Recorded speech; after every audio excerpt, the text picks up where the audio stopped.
Shalom kekasih-kekasih Tuhan.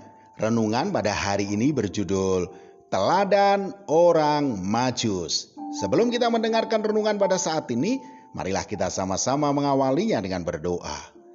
Bapa, di dalam nama Tuhan Yesus Kristus ya Roh Kudus, Engkaulah kekuatan dan sandaran hidup kami. Untuk itu kami sendengkan telinga kami untuk menerima kebenaran sabda-Mu. Dalam nama Tuhan Yesus Kristus, amin. Firman Tuhan pada saat ini terambil dari Matius 2 ayat 11. Maka masuklah mereka ke dalam rumah itu dan melihat anak itu bersama Maria ibunya. Lalu sujud menyembah dia. Mereka pun membuka tempat harta bendanya dan mempersembahkan persembahan kepadanya, yaitu emas, kemenyan, dan mur. Kekasih-kekasih Tuhan, orang Majus atau orang bijak bisa jadi mereka ini adalah para raja dari timur. Kemungkinan besar mereka itu berasal dari Persia atau Iran pada saat ini. Mereka ini adalah orang yang punya pengaruh dan kekuasaan tentunya. Bahkan intelektualnya sangat tinggi, saudaraku. Hal ini terbukti mereka itu bisa mengetahui tanda-tanda kelahiran sang raja di atas segala raja, sang juru selamat dunia. Kami telah melihat bintangnya di timur dan kami datang untuk menyembah dia. Matius 2 ayat 2b. Orang Majus ini sangat antusias dalam menyambut kelahiran sang Mesias. Perjalanan dari Persia ke Yerusalem bukanlah perjalanan yang mudah, saudaraku. Harus melewati ganasnya padang gurun pada saat itu. Belum lagi para perampok-perampok dan juga serangan binatang buas. Bahkan teriknya sinar matahari di siang hari begitu menyengat. Namun semua itu tidak menyurutkan niat mereka untuk berjumpa dengan sang Mesias. Bahkan yang luar biasanya itu adalah saat perjumpaan mereka dengan bayi Yesus, saudaraku.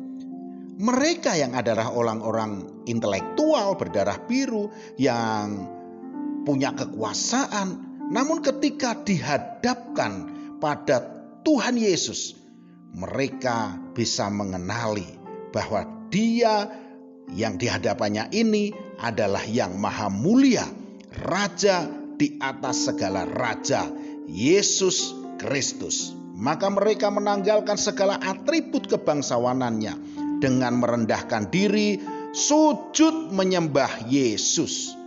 Maka masuklah mereka ke dalam rumah itu dan melihat anak itu bersama Maria ibunya. Lalu sujud menyembah dia. Matius 2 ayat 11a. Begitu sukacitanya orang Majus ini, maka mereka itu membuka pundi-pundinya dan dipersembahkan kepada anak itu. Mereka pun membuka tempat harta bendanya dan mempersembahkan persembahan kepadanya, yaitu emas, kemenyan, dan mur. Matius 2 ayat 11b. Dilihat dari apa yang dipersembahkan oleh para Majus, yakni emas, kemenyan, dan mur, jelas-jelas bahwa persembahannya itu betul-betul menggambarkan pengakuan iman para Majus ini terhadap Tuhan Yesus Kristus. Saudaraku, para Majus telah menjadi teladan bagi kita. Mereka telah memberikan teladan yang luar biasa.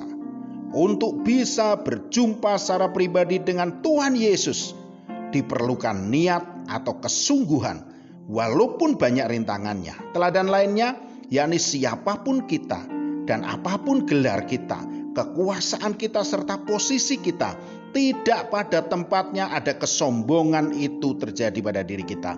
Semua atribut yang kita punyai tidak pada tempatnya di hadapan Tuhan. Apa yang kita raih dalam hidup itu seperti butiran debu di hadapan Allah, saudaraku.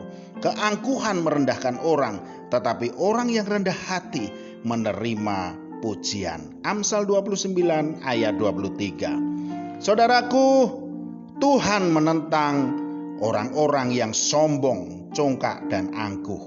Namun Allah kita mengasihi semua orang yang rendah hati dan yang mengutamakan Dia dan yang haus akan Dia.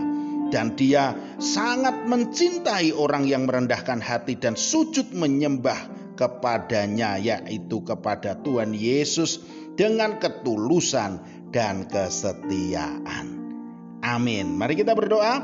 Bapa, di dalam nama Tuhan Yesus Kristus, ya Roh Kudus, kami letakkan hidup kami kepadamu ya Tuhan. Karena sukacita kami adalah ketika kami ada di dalam-Mu. Dalam nama Tuhan Yesus Kristus. Amin. Selamat beraktivitas dan tetap semangat. Tuhan Yesus Kristus memberkati.